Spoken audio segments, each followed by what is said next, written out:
The Bible and Jewish traditions and mysticism have foretold that the seventh millennium, from the time of creation, will be the time of the glorious kingdom of God on earth brought to us by the Messiah. What isn't commonly known is that those same Jewish traditions prophesy that the Messiah is now a bit overdue. However, having said that, in this video I will show you that the Messiah is actually not overdue.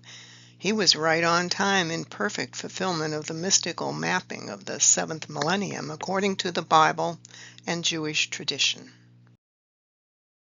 We will start with a little background, just in case you are not familiar with the origins of the prophecies of the seventh millennium. We'll start with a brief summary, then we will build on that by showing the root sources for each of these points on this slide. So, begin at the beginning. The Bible tells the story of the 7 days of creation. God established the 7-day week, with the seventh day being the Sabbath day.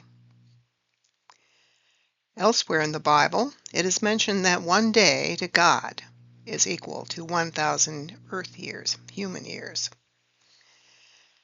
And the last bullet point, the scholars and mystics of Judaism have discerned from Scripture that the 7 days of creation, or the 7 days of this spiritual cycle, are reflected in a week of millenniums, the last day or the last week of the week being the millennium of the Sabbath day. Just as the last day of the Jewish calendar's week is the Sabbath day, the last day of the seventh millennial week is the Sabbath millennium or Sabbath day, lasting 1,000 years. This hopefully will make more sense soon. It should be noted that God creates a pattern of sevens, 7 days, 7 weeks, 7 of other things, that runs throughout the Bible from the very beginning of creation, even into the Christian New Testament, especially in the book of Revelation. The biblical creation story begins the pattern of 7 days. Note that for this prophecy of the seventh millennium, it does not matter whether you believe it was at 7 24-hour days or billions of years. We do not need to get hung up on whether God created the earth in 7 24-hour days or over billions of earth years. Think of this beginning of creation as either a literal 6,000-year-old earth, or think of it as the beginning of a 6,000-year cycle in a much longer history of planet Earth. Choose whichever you wish. It does not really matter which creation story you believe. The 7 millenniums prophecy is still the same. We will get into an explanation of cycles later on, near the end of the video. The Bible verse that establishes the week of 7 days, with the seventh day being a Sabbath day, is Exodus chapter 20, verse 8. By the way, this is one of the 10 commandments. Quote, "Remember the Sabbath day by keeping it holy. 6 days you shall labor and do all your work. But the seventh day is a Sabbath to the Lord your God. On it you shall not do any work. For in 6 days the Lord made the heavens and the earth, the sea, and all that is in them. But he rested on the seventh day. Therefore the Lord blessed the Sabbath day and made it holy." It's interesting to note that the Bible also speaks of a 7-year cycle that reflects the 7-day pattern. This seventh-day pattern is borne out in a cycle in which every 7th year is designated as a Shemitah year, also known as a sabbatical year. Shemitah means to release. In a Shemitah year, that's the 7th year, loans are to be cleared off the books. The debtor is released from his debt, meaning it is the release of money. That is from Deuteronomy chapter 15, verses 1 and 2. Note that this biblical requirement has basically disappeared from actual practice in modern business practice. And farmers are to till their fields for 6 years, then let them lie fallow for the 7th year. The meaning here is that it is the release of the land. This is found in Leviticus chapter 25, verses 3 to 6. Those are just two examples of 7-year cycles. The first two background points have been explained. Those regarding the 7 days of creation and the 7-day week is created with the Sabbath day being the 7th day. Next, we will answer the question, why the concern about millenniums? It goes back to Psalms 90, verse 4, quote, and God is speaking here. 1,000 years in your sight are like a day that has just gone by, or like a watch in the night, end quote. That's 1,000 years in your sight is, to us humans, are like a day to God that has just gone by. 1,000 years on earth are like a day to God. Expressed in other ways, one day to God, not to humans, is equal to 1,000 years to us humans, meaning on earth. And since a millennium equals 1,000 years, one day to God is a millennium to us, his creation. The 7th millennium, that 7th day to God, has very special spiritual significance. The scholars and mystics of Judaism have discerned from Scripture that the 7 days of creation are reflected in a week of 1,000-year days. That's with a capital D, because those are days to God, meaning millenniums. The 7th millennium, also known as the last day, being the millennium of the Sabbath day, just like the 7th day of the week is the Sabbath day to us humans. In our discussion in this video, we will be using the Jewish and Gregorian calendars. Some special abbreviations are used in calendar references in the remainder of the video. In the Jewish calendar, the acronym AM means Anno Mundi, a Latin term. The translation is in the year of the world, meaning the years are counted since the creation as determined by biblical verses giving genealogical and other time accounting in Jewish scriptures and traditions. The Gregorian calendar years are given as either CE or BCE. The abbreviation CE means Common Era. CE is used instead of AD, Anno Domini, simply because the entire world now uses the Gregorian calendar in international business and socially, making it common to all humanity, not just to Christians. BCE means before Common Era, formerly referred to as BC, before Christ. BCE is now used for the years before the commonly accepted year of Jesus' birth. Here I have plotted out the 7 millenniums on a timeline, starting at the left and progressing along the horizontal green timeline. You'll see the days of God, the 7 millenniums.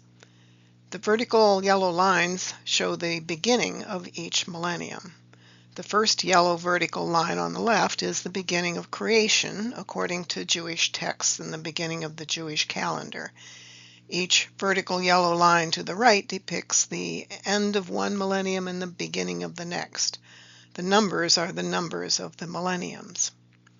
If you believe that the earth and humanity is older than 6,000 years old, consider this creation date as simply the beginning of a stage in the spiritual development of humanity that began with the time of the appearance of Adam, also referred to as the beginning of the Adamic age. We will be showing lots of different data points along this timeline in the following slides. This shows the 7 days of God, each of which are 1,000 of our years on Earth, a millennium in length, to us humans on this planet. Notice that the 7th millennium on the far right is equated with the 7th day of the week, the day of the Sabbath, Shabbat in Hebrew, the day of divine presence of God, known in Jewish tradition as Shekinah. That will be explained a bit more later. When people refer to the seventh day of God or the last day, it is in reference to this seventh millennium. Note that the boxes in pink at the top and bottom show we are here in respect to this timeline. The pink arrows point to how close we are in March of the Gregorian year 2026 to the beginning of the seventh millennium, which is about 215 solar years from when this video is being made in March of 2026. Here I have inserted the years corresponding to the start of each millennium. The Gregorian years are below the timeline. The corresponding Jewish year is above the timeline. Note that there is no year 0 in any calendar. The first year of any calendar is year 1. In the Gregorian calendar, it began with the year of the birth of Jesus, as was thought at the time. You may be wondering, why is all this important to know? These are clues as to when the Messiah of the latter days would appear. This chart is to show the relationship between the 7 days of the week and the 7 millenniums. The numbers of the days or millenniums are in column A at the far left. The first day of the week is Sunday, which is in Hebrew named Rishon. The last day of the week is in the bottom row, number 7, for Saturday, named Shabbat in Hebrew, which we English speakers know as Sabbath, the Sabbath day. In column D are listed the emanations of the Spirit for each of those days. These emanations are given in the Kabbalah, a Jewish compilation of mystical writings in the Jewish tradition. More will be explained shortly. If we look at day 1, Sunday, its emanation is love. The following day's emanations are judgment, beauty, victory, splendor, foundation, and last, day 7, is kingship. Now each of these emanations also pertain to the millennium by that same number. So foundation applies to both Friday and to the 6th millennium. Kingship applies to the Jewish Sabbath day, the 7th day of the week, as well as the 7th millennium. Kingship as the emanation for the 7th millennium tells us that the 7th millennium will be the time of the spiritual kingdom and the effects of the arrival and the new revelation of the spiritual king, the Messiah, and the setting up of the kingdom of God on earth. Its foundations having been built in the 6th millennium, in which we are currently living, by the way. Column E simply gives the years in the Jewish calendar that correspond to those days of God, the millennia. And then in column F are those years according to the Gregorian calendar. Where are we now in time in regards to the start of the 7th millennium? In case you missed it on the previous slide. We are in the 6th millennium in Jewish year 5786. At this time, March 2026, Common Era, Gregorian calendar, when this video is being made. And at this time, there are about 215 years remaining in this 6th millennium. The first day of the 7th millennium will be Jewish year 6001, and around the year 2240 in Common Era in the Gregorian calendar. Now, these estimates of years are fairly correct, maybe nearly correct, but they are not precisely correct, most probably. This is a listing of the major prophets of God with the Gregorian and Jewish calendar dates for them, respectively, in the columns to the right of each. Some of these dates have a wide range of dates. For instance, the date of Krishna, number 2 on the list, is somewhere around 3200 to 3100 BCE, and even that is not absolutely known for sure. Zoroaster's time range is given as 1400 to 1200 BCE, a span of 200 years. This is a guesstimate too. The asterisks next to the dates indicate that these are estimates. And for Jesus, I used the date of the beginning of his ministry, which was in the time frame of 30 Common Era. For Muhammad, the year 622 Common Era was used, since that is considered to be the year of the beginning of his faith, Islam, and of the Islamic lunar calendar.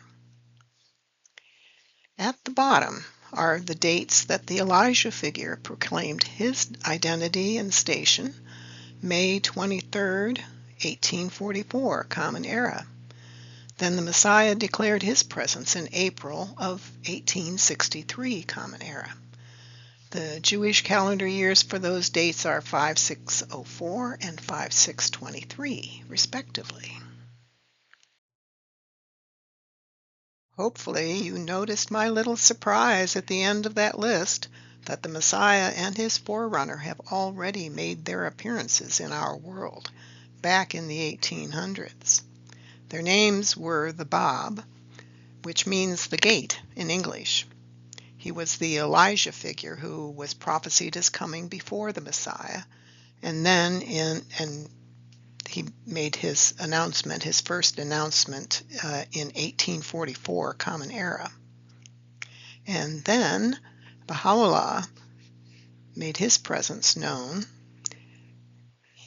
Baha'u'llah means the glory of God, and he made his first public announcement of his identity, divine identity and purpose in 1863 Common Era.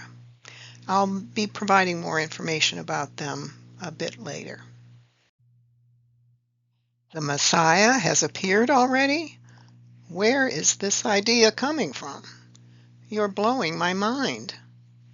Now you may be thinking these thoughts and some others, but hold on, there are proofs. Please watch the remainder of the video and you will see some amazing proofs. Casual dismissal of this information before you have even heard the information at this point will be a disservice to yourself. On the next slide, the appearances of these divine teachers, including the latest, the Bab and Baha'u'llah, are shown on our timeline. On this timeline, I've inserted the approximate periods of the major prophets of God, including Adam on the left there. Yes, we are counting Adam as a prophet or manifestation of God. Baha'u'llah, the new Messiah, has confirmed this in his writings. Adam appeared around the year 1 AM. Many Jewish scholars theorize that would be 3761 BCE in the Gregorian calendar. Then there's Krishna, that's below the timeline. Then Abraham above the timeline. Then Moses and Zoroaster appear around the same period of time. Then we have Buddha, that's below the timeline. Then Jesus, then Muhammad, and last, in the upper right, the appearances of the new Elijah figure, who's the forerunner, the Bab, and the Messiah of the latter days, also known as the return of the Christ Spirit, Baha'u'llah.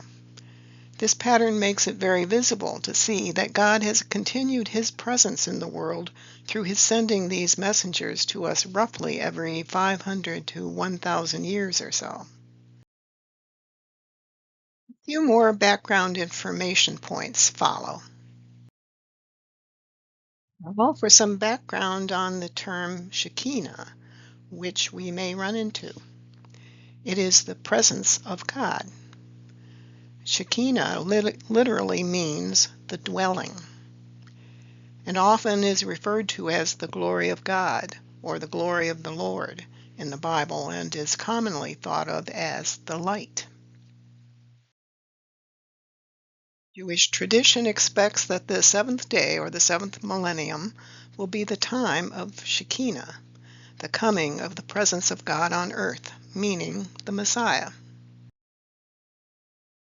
Remember how, in previous slides, it was mentioned that the name The glory of God or the glory of the Lord and light are also used to portray Shekinah, the presence of God. In Ezekiel chapter 1, verses 26 through 28, these verses describe Shekinah, the presence of God. Quote, "Above the vault over their heads was a figure like that of a man. I saw that from what appeared to be his waist up, he looked like glowing metal, as if full of fire, and that from there down he looked like fire, and brilliant light surrounded him. Like the appearance of a rainbow in the clouds on a rainy day, so was the radiance around him. This was the appearance of the likeness of the glory of the Lord. When I saw it, I fell face down, and I heard the voice of one speaking." End quote. And in Isaiah chapter 60, verse 1, more to describe the presence of God. Quote, "Arise, shine, for your light has come, and the glory of the Lord rises upon you. See, darkness covers the earth, and thick darkness is over the peoples. But the Lord rises upon you, and his glory appears over you. Nations will come to your light, and kings to the brightness of your dawn." End quote. The mystical source of much of our understanding of the spiritual teaching of the coming of the Messiah and the seventh millennium, beyond the scriptures themselves, is the Kabbalah. Note that not all Jews accept the Kabbalah as having legitimacy. It is not part of the scriptures of Judaism. Kabbalah means that which is received. Note that the seeker must be open to receive the spiritual messages in order to raise his or her consciousness. If you want to learn more, visit the website at the bottom of the slide here, www.shabbat.org.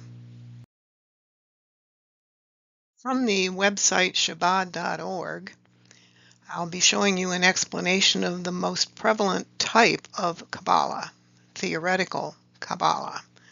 This is a quote from the Shabbat.org website on theoretical Kabbalah. Quote, "The main body of this type of Kabbalah is the sacred work of the Zohar, a book of teachings of the 2nd century Talmudic mystic Rabbi Shimon Bar Yochai, which were handed down from one generation to the next until they were published in the late 13th century Common Era by the Kabbalist R. Moshe de Leon." End quote. Again, these teachings were written in the 2nd century Common Era, but not published widely until the 13th century. Next are some descriptions of the Zohar from Wikipedia and some other sources. Per Wikipedia, the Zohar, quote, "is a group of books including commentary on the mystical aspects of the Torah," that's the 5 books of Moses, "and scriptural interpretations as well as material on mysticism, mythical cosmogony," that's having to do with the cosmos, and mystical psychology. The Zohar contains a discussion of the nature of God, the origin and structure of the universe, the nature of souls, redemption, the relationship of ego to darkness and true self to the light of God, and the relationship between the universal energy and man.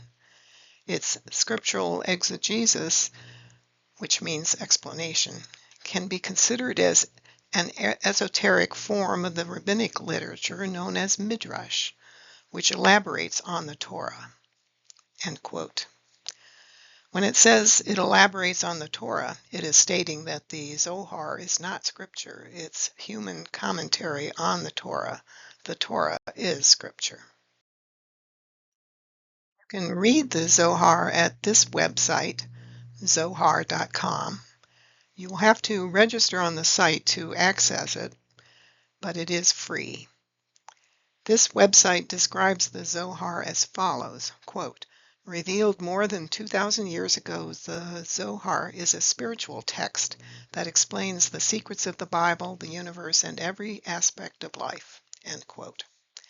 And for your information, apparently there are other websites that also provide access to the Zohar. Zohar has 23 books, each having several chapters. Each chapter has multiple numbered articles on various topics within it. Here's an example. The chapter titled Ve'era has 38 articles in it, including Article 32 titled The Reckoning of the Messianic Era, and Article 34 titled The Signs Heralding Messiah. Note that this book, Ve'era, and chapters 32 and 34 play a big part in knowing when the Messiah is to come and the start of the seventh millennium.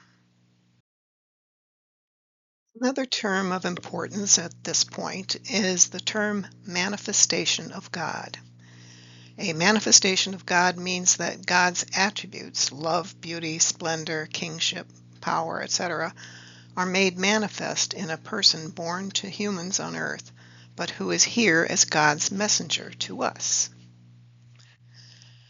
These manifestations of God act as perfect mirrors who mirror forth all of God's attributes to us humans.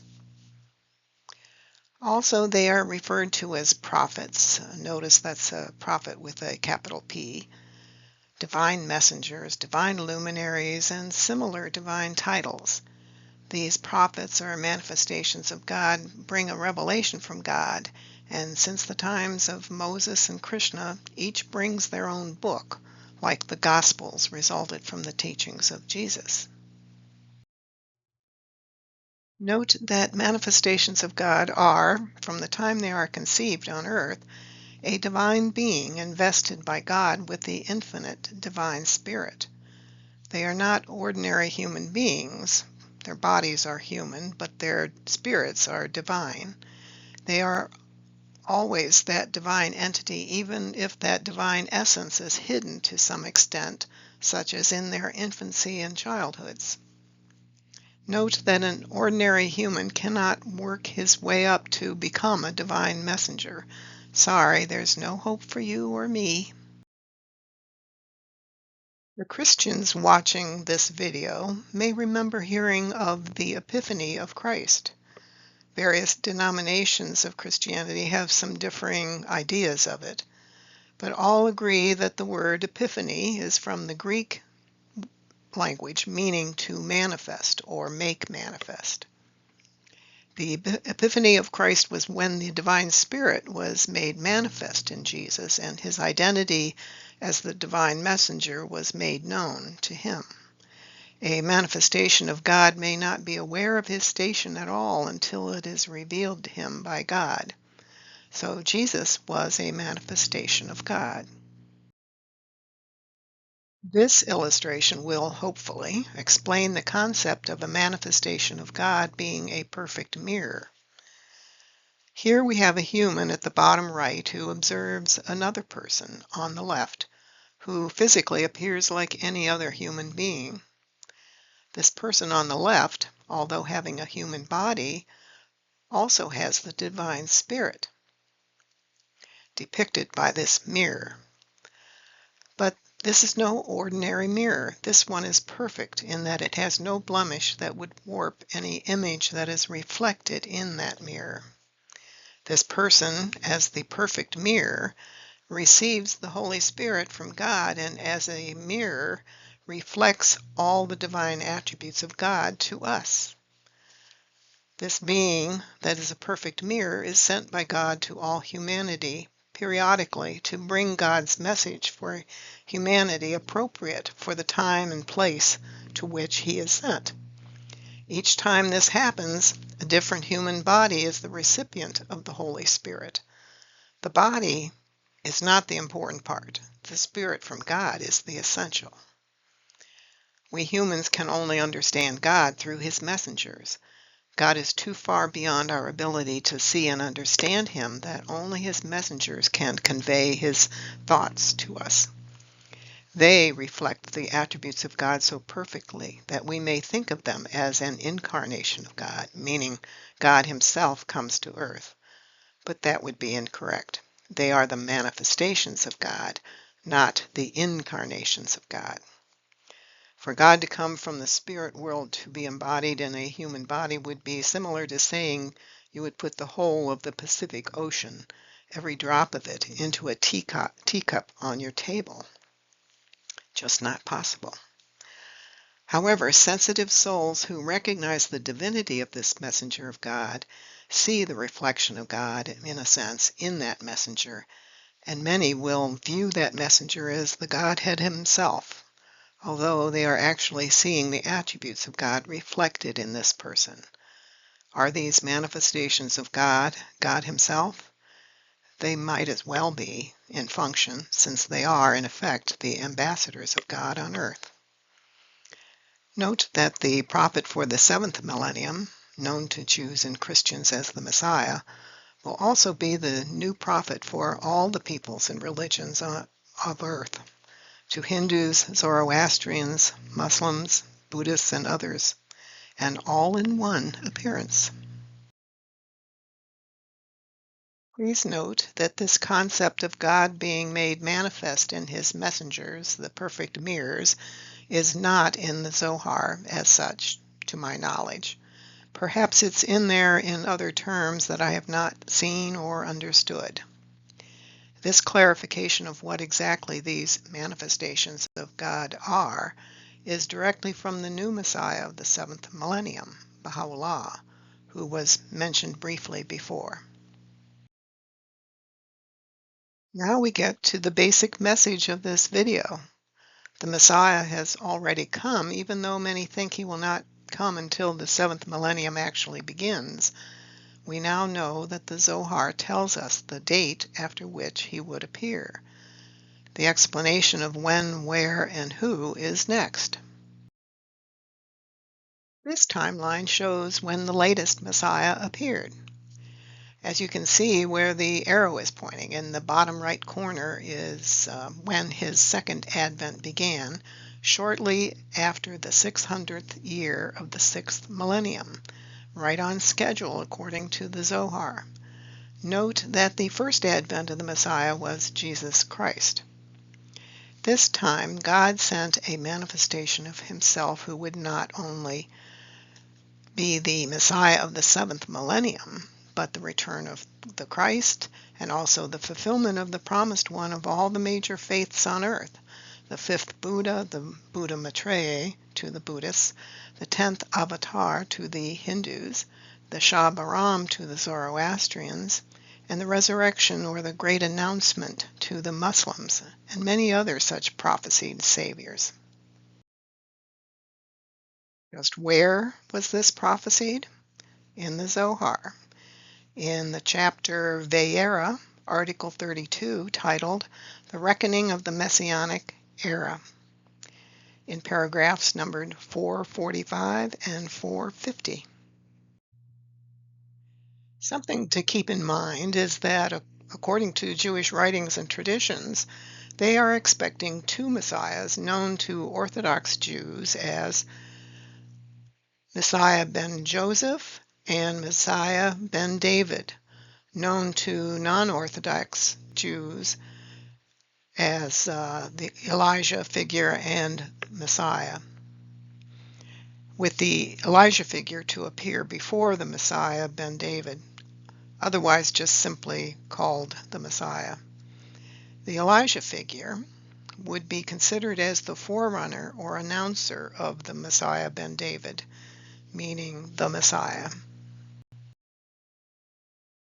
First, we'll look at a quote from the Zohar in Vayera, Article 32, paragraph 445, quote, "And in the year 600 of the 6th millennium, the gates of wisdom of above and the fountains of wisdom below shall be opened, and the world shall be prepared to enter the 7th millennium, as a person who prepares himself on the 6th day, as the sun sets, to enter the Shabbat, the Sabbath."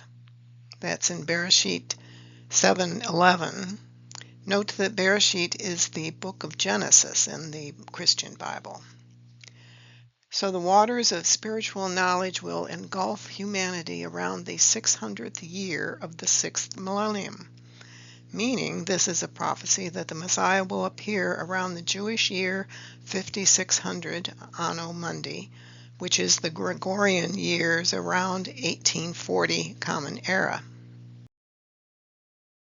Now we advance to paragraph 450 in that same Zohar chapter Vayera, Article 32.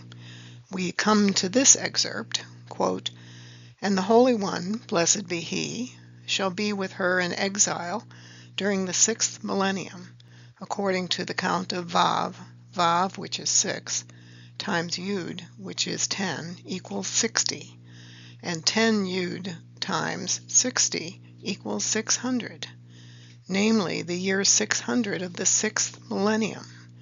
And then he shall arise and visit the world, which is the Nutfa, to execute vengeance, and whoever is humble shall be elevated." End quote.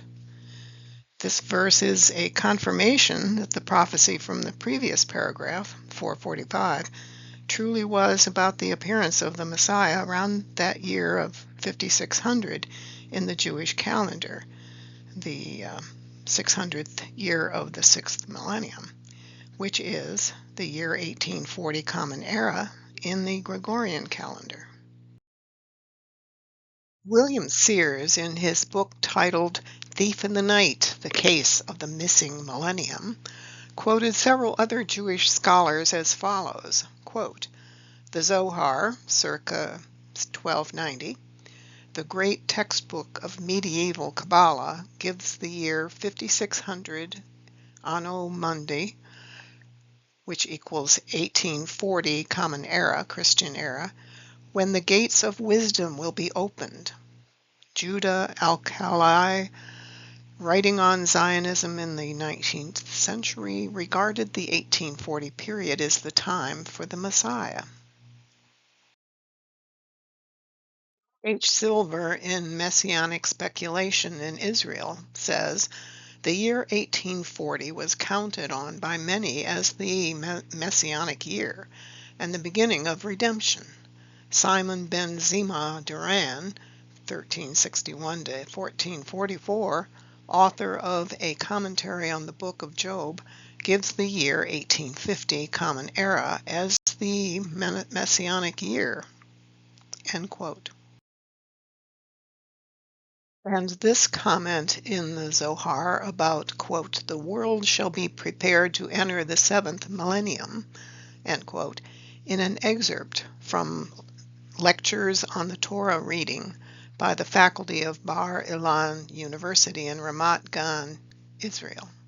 Quote, "Indeed, the unprecedented technological and scientific progress of the last 150 years appears to be a realization of this vision. If so, we can draw a parallel between the role of scientists in our day with the role of the magicians in Egypt during the first redemption, to enable mankind to discern the greatness of the Lord." End quote. There is a note 5 that references the Zohar, Vayera 1.117.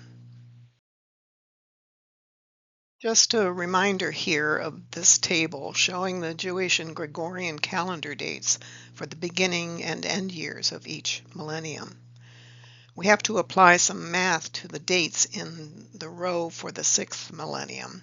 That's the row number 6 highlighted by the pink arrow pointing to it. This is the millennium in which we live. At the top are the beginning and ending dates, years of the 6th millennium, in the Gregorian calendar on the left and the Jewish calendar on the right. Now remember the quote from the Zohar shown here. Quote, "During the 6th millennium, namely the year 600 of the 6th millennium, and then he shall rise and visit the world." The he who shall rise and visit the world would be the promised Messiah. This 600th year of the 6th millennium is comparable to the preparations that are made in the hours before the start of the week's Sabbath day, God would be giving us 400 years to recognize the new Messiah and realign our spiritual and material worlds in order to be prepared for the start of the Sabbath day to God, the seventh millennium. Here I will show the math about when the earth would be prepared for the seventh millennium, according to that verse in the Zohar. To find out the year that marks the point after which the Messiah will appear, we must add 600 years to the beginning year of the sixth millennium. The first year of the sixth millennium is the year 1240 in the Gregorian calendar on the left. That year is 5001 in the Jewish calendar on the right. So we add 600 years to the year 1240, and the result is year 1840 Common Era. To find that year in the Jewish calendar, we add 600 years to the year 5001, and we get 5601, which the Zohar foretold when he, the Messiah, shall arise. Note that the year 1840 in the Gregorian calendar is the same year as 5601 in the Jewish calendar. And this slide is just to emphasize the year after which the Messiah is to appear in our world, according to the Zohar, and that is the year 1840 Common Era, which is the year 5601 in the Jewish calendar. This timeline focuses in on the sixth and seventh millenniums. The 6 shows the start of the 6th millennium, and the 7 on the right shows the start of the 7th. The short, narrow vertical lines indicate the 100-year divisions of the 1,000-year-long millenniums. The heavy vertical red line shows the 600th year of the 6th millennium, after which the Messiah is supposed to appear according to the Zohar. That year 1840 Common Era in the Gregorian calendar. The shaded area that I've added here shows the span of time I believe is the period of time that the Bible refers to as the end times or the time of the end or the latter days. I believe it is those 400 years at the end of the 6th millennium, signifying the preparations for the beginning of the Sabbath millennium, meaning the 7th millennium. The start of the 7th millennium signifies the beginning of a new spiritual age, hence those last 400 years of the 6th millennium are the last days or latter days of the old spiritual age. Note the vertical blue line that I've inserted here. It shows where we are now in March 2026 on this timeline. Note how far past that red line representing the year 1840 that we've gone past, some 185 or 6 years past. There's about 215 years left until the end of the 6th millennium and the start of the 7th. I thought it important to note that in the context of the Zohar writings about this 400-year period at the end of the 6th millennium, that to my way of thinking, this is the period, as I mentioned, as the latter days, the end times, whatever. And some of those terms that are, I believe, talking of this 400-year period of time could be referred to as the end times in some editions of the Bible, or the last day. Now, the end of the age is a phrase that actually is a corrected translation, primarily the book of Matthew, having to do with prophecies of when the Christ would return, and the King James Version states it as the end of the world, but that was an incorrect translation. The correct one is the end of the age. Most recent editions of the Christian Bibles have now made that correction and now state end of the age instead of end of the world. Another phrase that may be found in the Bible that may refer to this 400-year period of time is that day. It may have a capitalized D. or that day, and these are common terms, and it may be that they're not at all prophecies and not at all talking about the latter days. But if they are prophecies and they seem to be talking about the coming of the Messiah, that day is, I believe, referring to the 400 years at the end of the 6th millennium. You may be wondering about that prophecy in the Zohar about the year 1840. Uh, where the heck is the Messiah? He was supposed to be here by now, around that 1800 Common Era period of time, some 180 or so years ago. This is a depiction of the full timeline of the 7 millenniums since the start of the Adamic cycle. The Adamic cycle, or age, ended with the appearance of the Bab in 1844. The Baha'i cycle began at that point, too. The latter days are illustrated on the right side of the slide. Its boundaries in time are shown by the dotted pink or lavender lines on the timeline. The latter days are those 400 years or so at the end of the 6th millennium when the world is being prepared to accept the new Messiah. At this point in time, the year 2026, when this video is being made, most of the world is not even aware of his coming. God is giving us some time to get the gears in motion to welcome the full impact of that 7th millennium. Note that the period of the latter days is shown at the top, approximately from the year 1840 to 2240 Common Era. Note that Jesus the Christ foretold that he would return as a thief in the night, basically that he would sneak into our world without anyone knowing about it. This night is those 400 years before the 7th millennium begins. Obviously, this means that we are in the latter days of the 6th millennium, those last 400 years. If you recall, there are about 215 more years until the start of the 7th millennium. There is another expectation that some have about the arrival of the Messiah. I thought it important to address that issue here. Some of you may be wondering about how the Messiah could have come already, since the third temple on the Temple Mount has not yet been rebuilt. This is a belief that the third temple must be built before the Messiah will come, and it seems to have grown more popular of late. Oddly enough, many Christians too have come to this conclusion, not just Jews. It appears to me that this has been used as a sort of excuse why Jesus has not yet returned, at least in the eyes of Bible prophecy-minded Christians, all because the temple has not yet been rebuilt. That belief is incorrect, at least concerning a brick-and-mortar temple being built, and the Zohar itself says so.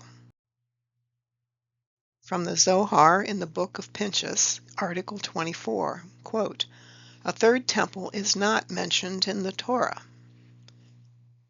End quote.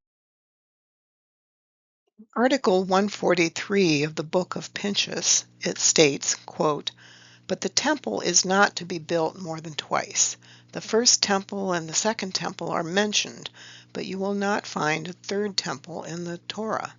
And that which you had to build has already been built, and there will never be another one, for Scripture has referred to the 2 temples of Israel." End quote. Note that the capitalization of "are mentioned" is directly from the Zohar text. It was not added by this author. The underlining was added by me. Then there is this commentary from the website Zohar.com in an introduction statement to the Book of Pinchas. Quote, "The final temple will not be a physical structure erected by the hand of man. Rather, it's a spiritual and physical temple actualized by the will of God in the moment we complete our correction. Any structure in our world that does not include the workmanship and light of God is doomed to destruction. This dissertation imbues all of our endeavors, all that we build, with the sacred craftsmanship of the Creator. The spiritual foundation, columns, and pillars of the temple rise up in this passage, and although our eyes do not observe its construction, the light generated by its presence illumines the planet, banishing forces of darkness, sin, death, and destruction. The final redemption unfolds with great kindness, for this ancient book is a book of kindness, and as every page bespeaks compassion, mercy, and leniency. End quote. Just remember, the third temple will not be built by humankind. The Messiah will bring it with his new revelation. And to quote the website's explanation, our eyes do not observe its construction. The light generated by its presence illumines the planet, banishing forces of darkness, sin, death, and destruction. In effect, the temple is the person of the Messiah and the revelation from God that the Messiah brings to humankind, not a brick and mortar building. And in Article 148 in that same book of the Zohar, this quote, "The temple was constructed by man, which is why it did not last, for the building has to be the work of the Holy One. Blessed be he." End quote. And to continue the quote, King Solomon knew that the temple that he built was built by man and would not therefore last, which is why it is written, quote, "Unless Hashem, the Lord, builds the house, they who build it labor in vain." End quote. That is from the Tehillim. That's Psalms number 127, verse 1. And indeed, it is the temple no longer exists. Back to our topic. The question then is, what happened after this year 1840 Common Era? Where is the Messiah? Who is the Messiah? Now I will fill in the blanks with a little history of the 19th century, after the prophesied year of 1840 that opened the door for the appearances of the Elijah figure and the Messiah. Just as a reminder, the Bible prophesied the return of Elijah before that great and terrible day of the Lord, meaning the coming of the Messiah. This is from the book of Malachi, chapter 3, verse 23. "Behold, I will send you Elijah the prophet before the coming of the great and terrible day of the Lord." End quote. Elijah did return shortly after 1840 to announce the imminent appearance of the Messiah, specifically in 1844 Common Era. He announced his identity 3 years and 9 months after the start of the 600th year of the 6th millennium. Remember this timeline? The heavy vertical red line shows the 600th year of the 6th millennium, after which the Messiah would appear, according to the Zohar, the year 1840 Common Era. The foretold Elijah figure appeared in 1844, as mentioned in a previous slide. He is known as the Bab, which means the gate or door in English. He was born in 1819 Common Era and was martyred in 1850 by the Persian army at the order of the Shah and his Grand Vizier. The blue arrow and vertical line indicates when the Bab appeared in 1844, within 4 years after that 600th year of the 6th millennium, just as foretold in the Zohar. He announced to the world that one greater than he would soon appear.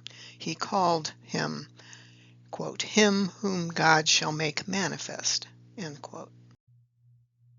Then, 19 years later, in 1863, Baha'u'llah proclaimed his identity as the Messiah, the glory of God.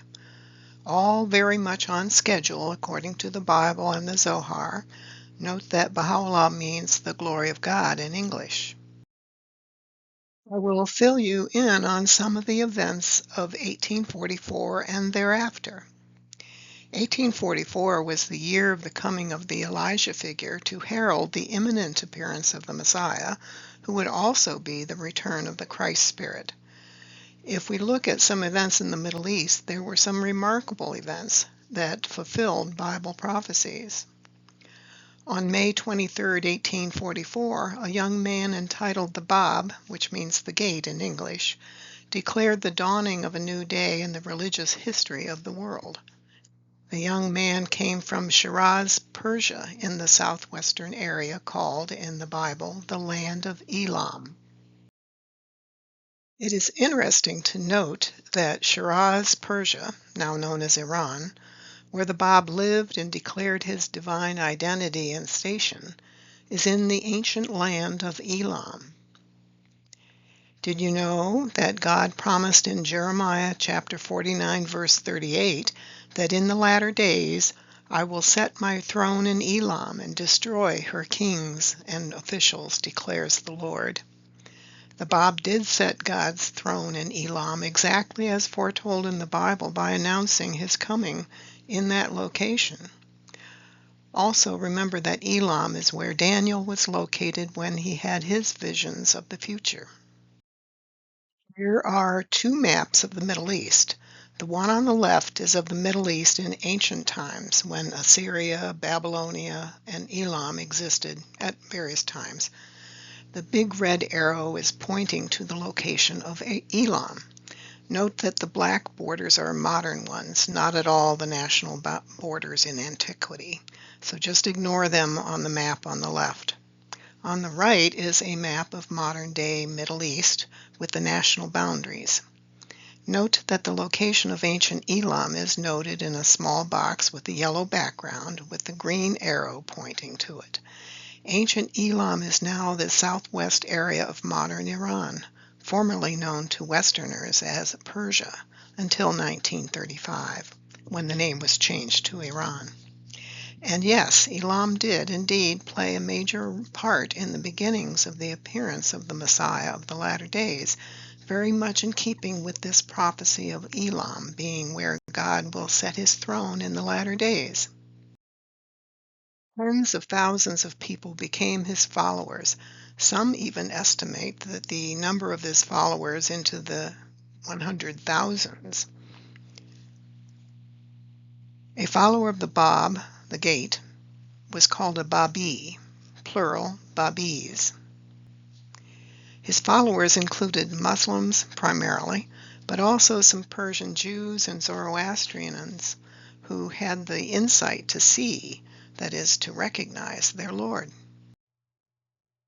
Bab was a manifestation of God and brought his own holy book, the Bayan, which means in English the explanation, exposition, or utterance. But the Bab was, for most, the herald of the promised one to come, who he called him whom God shall make manifest. The Bab's earthly ministry lasted for 6 years. Here is the public declaration made by the Bab, proclaiming to all exactly who he was. Quote, I am the promised one. I am the one whose name you have for 1,000 years invoked, at whose mention you have risen, whose advent you have longed to witness, and the hour of whose revelation you have prayed God to hasten. Verily, I say, it is incumbent upon the peoples of both the East and the West to obey my word and to pledge allegiance to my person. End quote. The Muslim clergy in Persia were incensed by the Bab making this claim, and because the Bab attracted so many devoted followers, the Islamic clergy and governmental rulers felt threatened by him, his teachings, and his huge number of followers. The response of government officials, especially under pressure from the Muslim clergy, was to remove the Bab to desolate areas away from his followers. But that was not sufficient to quell his energized following. Officials took further measures. In July 1850, the Bab was sentenced to death by the Persian Grand Vizier and King, called a Shah. On July 9th, He and a young devoted follower were suspended on ropes from the wall of this barracks in Tabriz, Persia. Then a regiment of 750 Armenian troops fired upon them. However, when the smoke cleared, the young man was standing alone, and the Bab was not to be found. This miraculous escape from the first attempt on his life was witnessed by thousands of people and was later reported in newspapers in Europe. After a quick search, the army found him back in his cell finishing some instructions to an assistant. The youth and the Bab were suspended by ropes once again, and a regiment of Persian troops this time. The Armenian troop leader refused a second attempt. That second batch of troops took aim and fired, killing the Bab at noon on July 9, 1850. After the Bab's death, more than 20,000 of his devoted followers were also put to death because of their beliefs in the Bab's teachings. This photo shows several Babis being held prisoner in the 1800s in Persia, now Iran, solely because of their faith. Note that Baha'is in present-day Iran are suffering under persistent and pernicious persecution by the government of Iran purely because of their faith. So this happened over 180 years ago in Persia, now Iran. You may be wondering if a record of the Bab and his martyrdom was made at the time and reported to others outside that country, meaning you are wondering if this is real since you've never heard of this before. The answer is yes. The Bab's existence, followers, and his death were recorded in various ways before and shortly after his death. The French historian A.L.M. Nicholas wrote of the Bab saying, quote, "His life is one of the most magnificent examples of courage which it has been the privilege of mankind to behold." End quote. The historian Nicholas also likened this age to that of Christ in these words, quote, "He sacrificed himself for humanity. Like Jesus, he, the Bab, paid with his life for the proclamation of a reign of concord, equity, and brotherly love." End quote. It wasn't just one historian who recorded the Bab story. Another man by the name of Edward Granville Brown wrote, quote, "Who can fail to be attracted by the gentle spirit of the Bab? His sorrowful and persecuted life, his purity of conduct, and his youth, his courage and uncomplaining patience under misfortune, but most of all his tragic death, all serve to enlist our sympathies on behalf of the young prophet of Shiraz." End quote. A noted French publicist testified, quote, "All Europe was stirred to pity and indignation.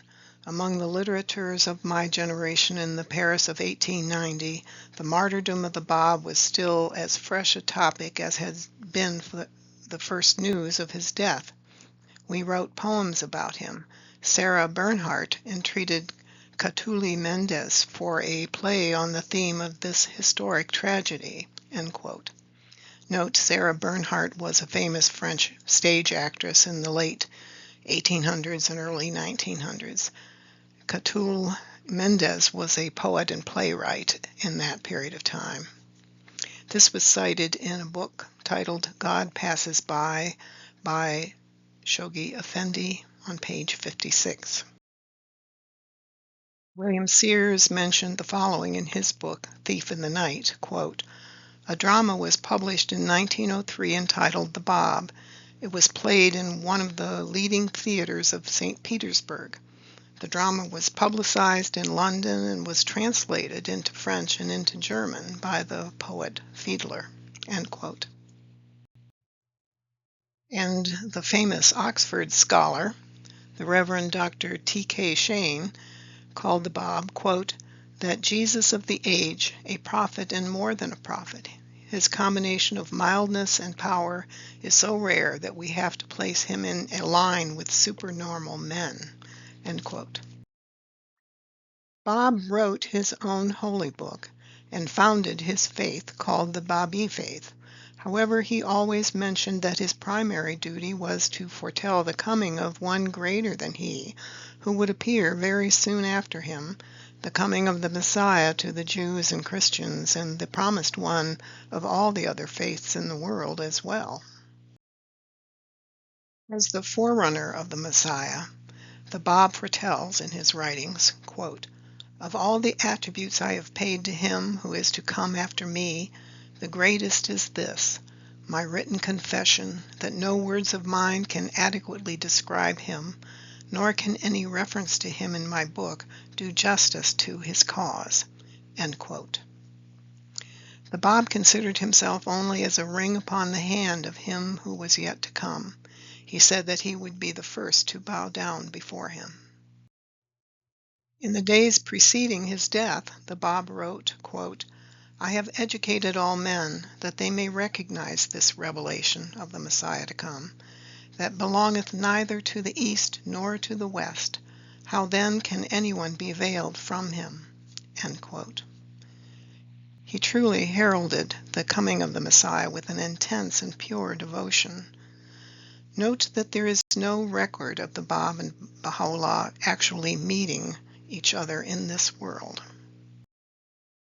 The Messiah of the Second Advent, the Messiah of the Latter Days, declared his identity and mission in 1863, some 19 years after the Bab proclaimed his station in 1844, exactly as foretold by the Bab.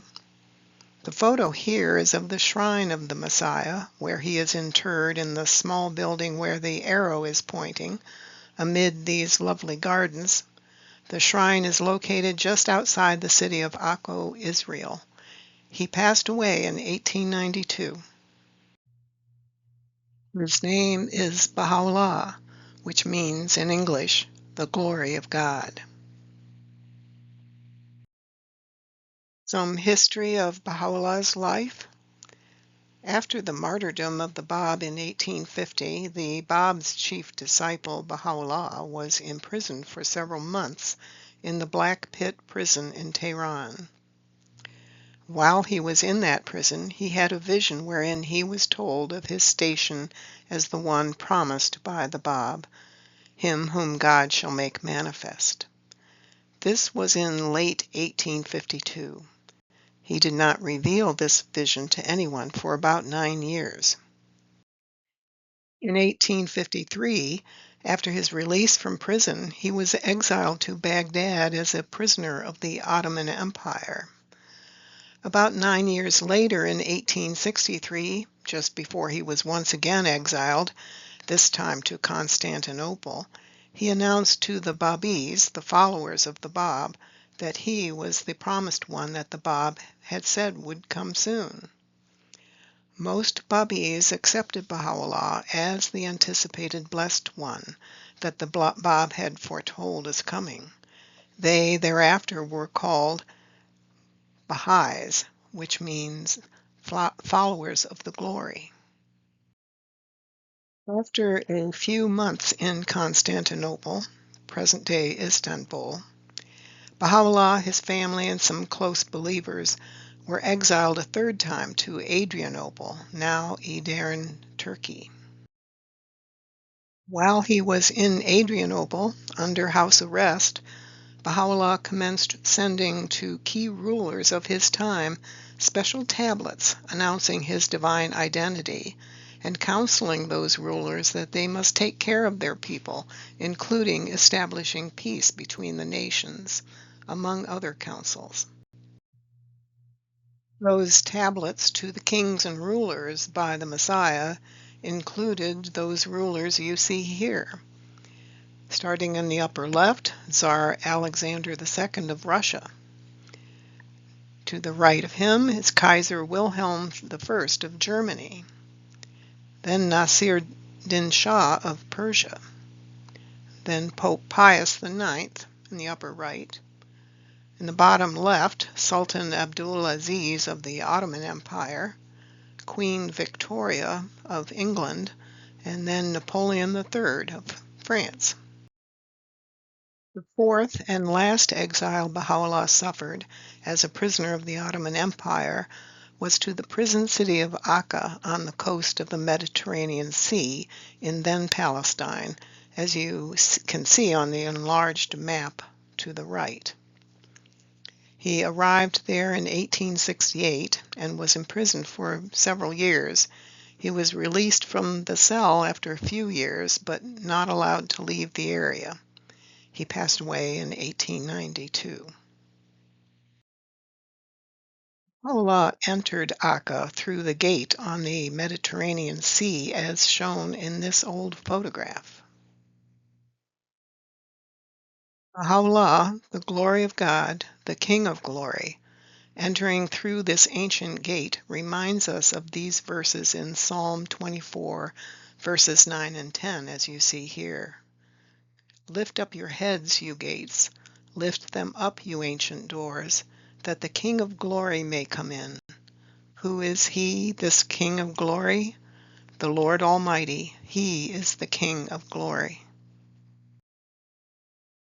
In the upper left, you can see an old aerial photo of the strong city of Akka, Palestine.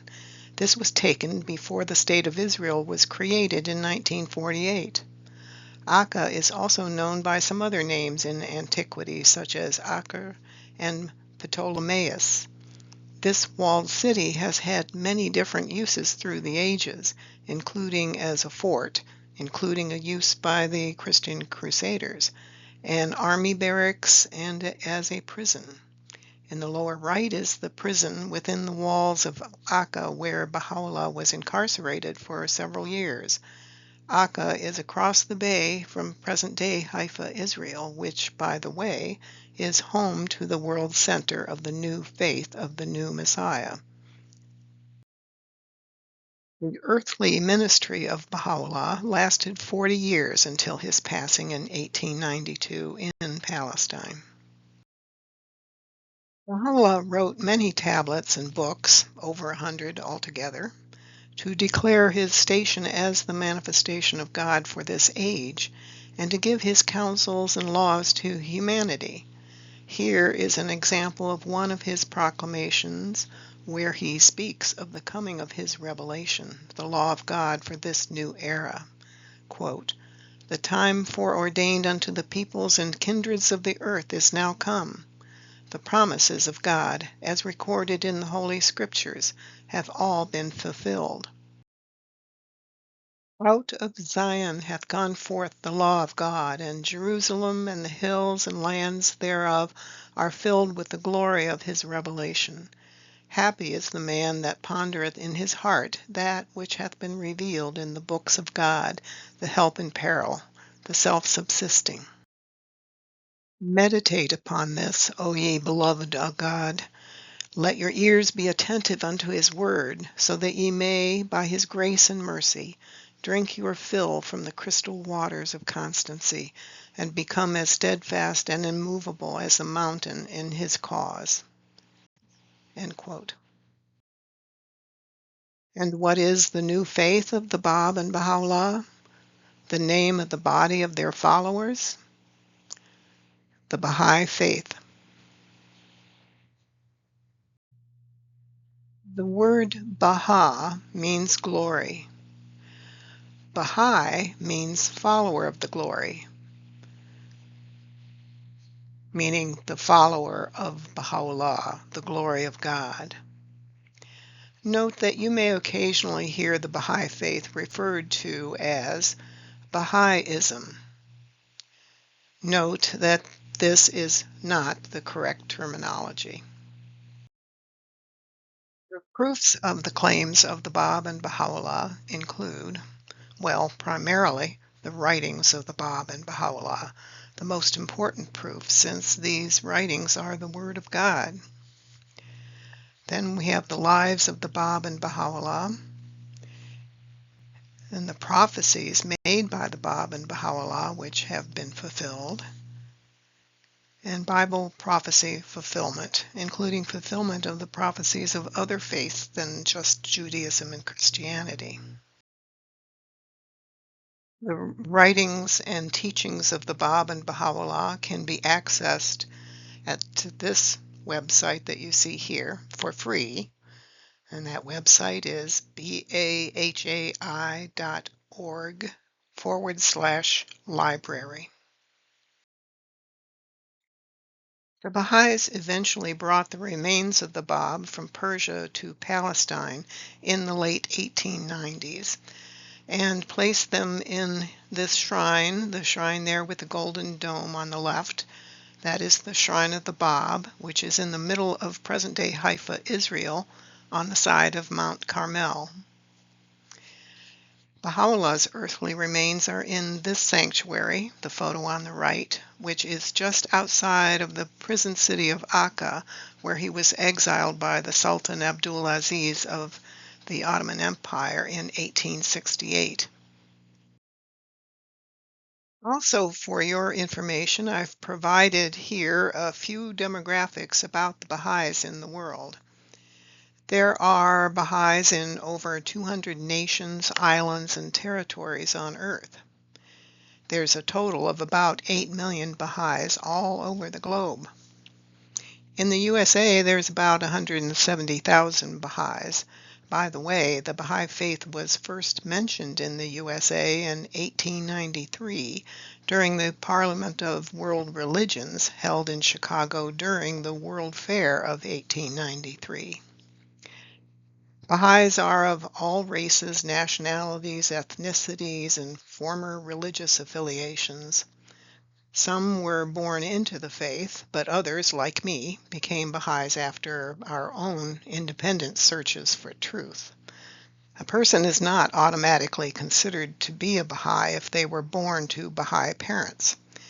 At the age of 15 or later, each person must decide for themselves if he or she wants to be a Baha'i. If a person wants to leave the faith, he or she simply needs to notify the nearest community or send a letter stating such to the national office in the country in which he or she resides. At this point, I did want to explain about the old and the new spiritual cycles or ages that was mentioned at the very beginning of this video. A quote from the Baha'i authoritative writings explains, quote, "This is a new cycle of human power. All the horizons of the world are luminous, and the world will become indeed as a garden and a paradise.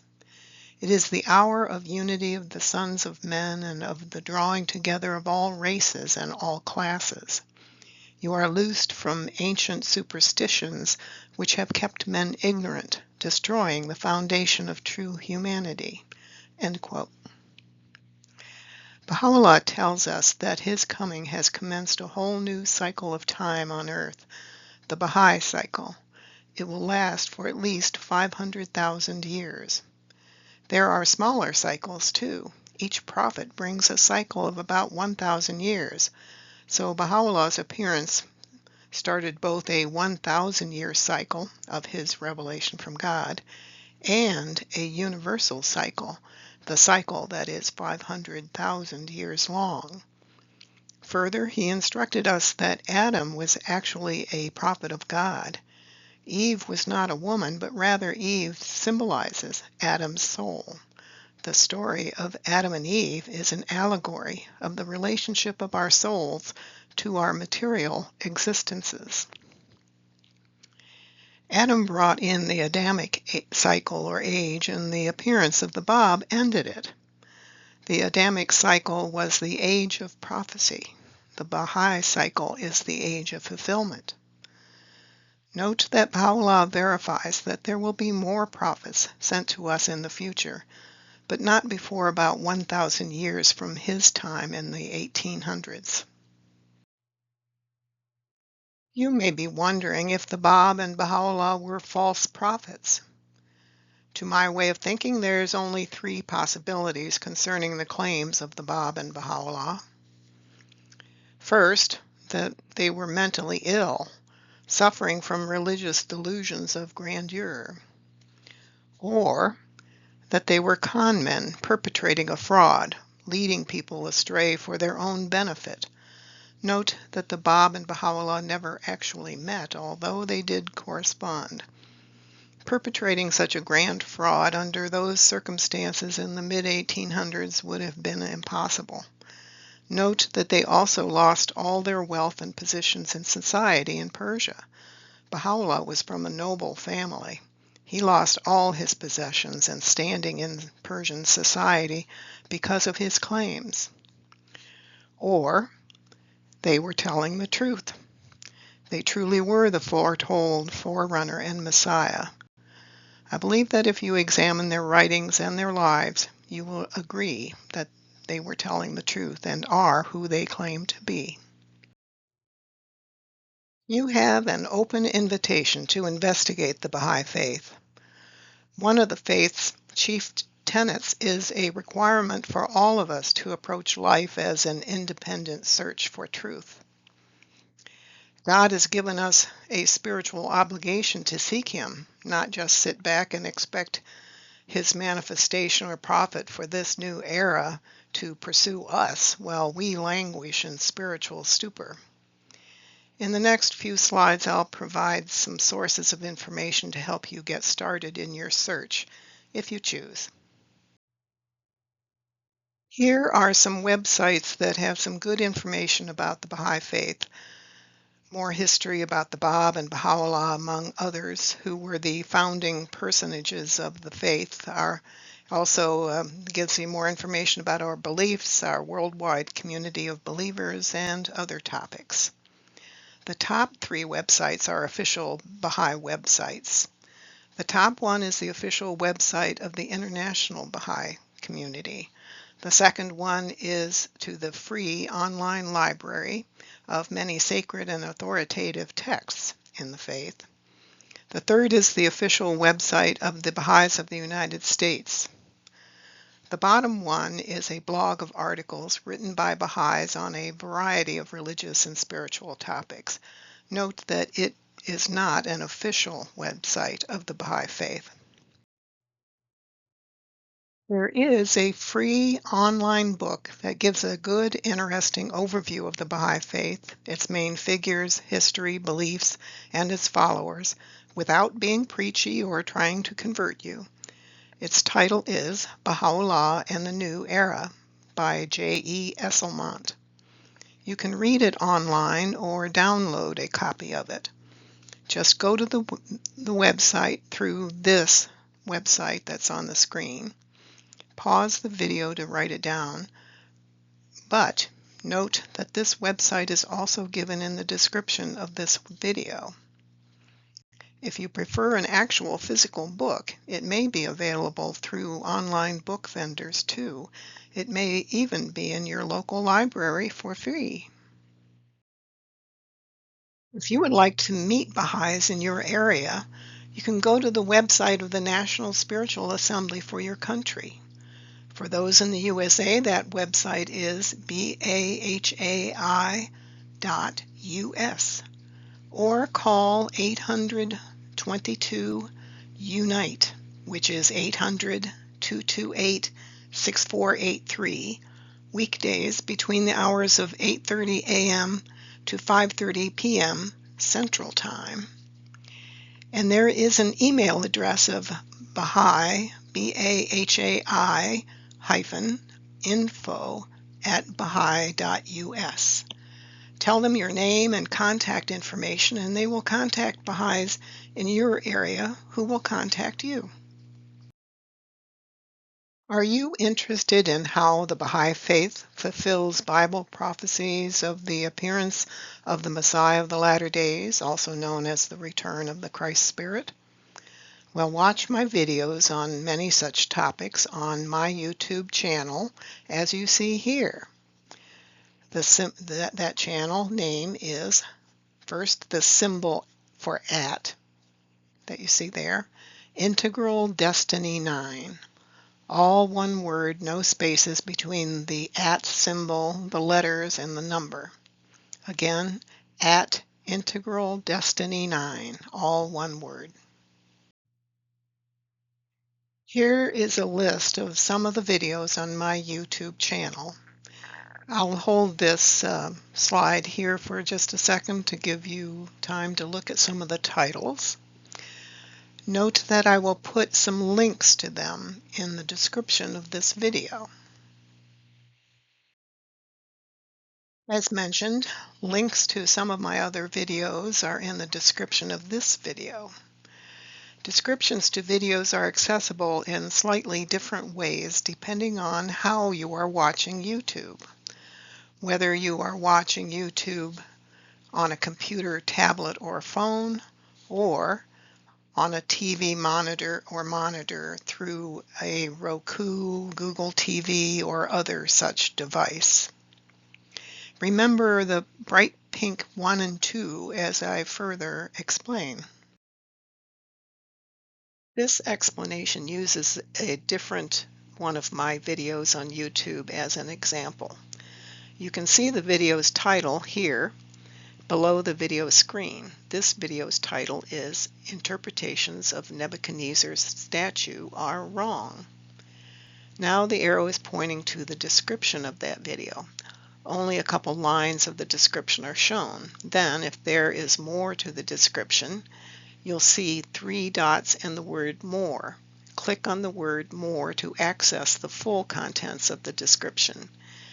That is where you'll find any links to other videos or websites or other information that I mentioned in this video.